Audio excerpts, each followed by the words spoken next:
quem tem coceira no ouvido vai ser facilmente grampeado pelos falsos mensageiros, né? Irmãos, os que nos torna mais vulneráveis aos falsos ensinos é o nosso desconhecimento das Sagradas Escrituras. Então, nós precisamos ter esse cuidado. O crente precisa conhecer sua Bíblia, precisa examinar a Escritura para ter fundamento para discernir se o pastor está falando a coisa certa ou errada, ou qualquer outra pessoa. Se não temos o costume de examinar as Escrituras, estaremos sujeitos a todo o vento de doutrina e artimanha dos homens.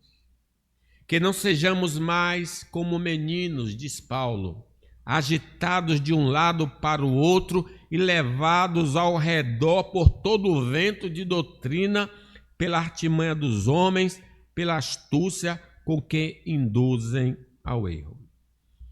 Irmãos, pela espada do Espírito, que é a palavra de Deus, poderemos rebater todo falso ensino que sai da boca de qualquer falso mensageiro ou de crentes equivocados em certas áreas da doutrina ou da ética.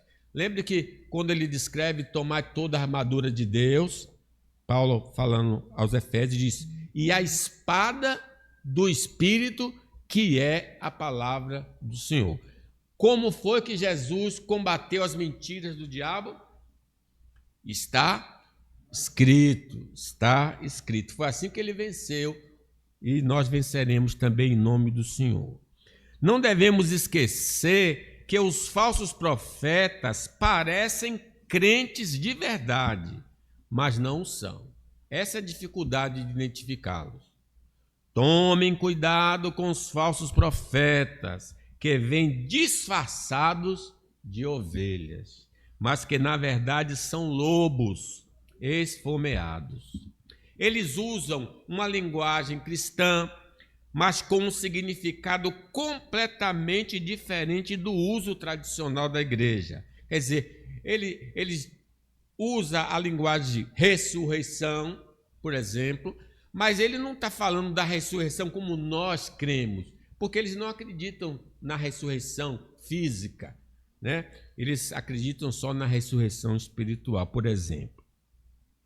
Eles usam a Bíblia, mas sua interpretação é totalmente diferente do ensino dos apóstolos e profetas. Lembre que o diabo disse a Jesus, se jogue daqui porque está escrito, mandará os anjos para que não te machuquem pedra. Ele cita o salmo que todo mundo pensa que o diabo tem medo, o Salmo 91.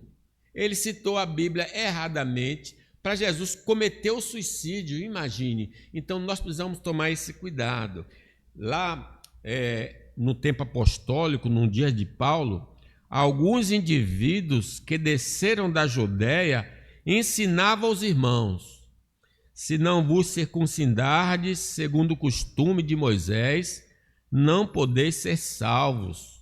Então se reuniram os apóstolos e os presbíteros para examinar essa questão.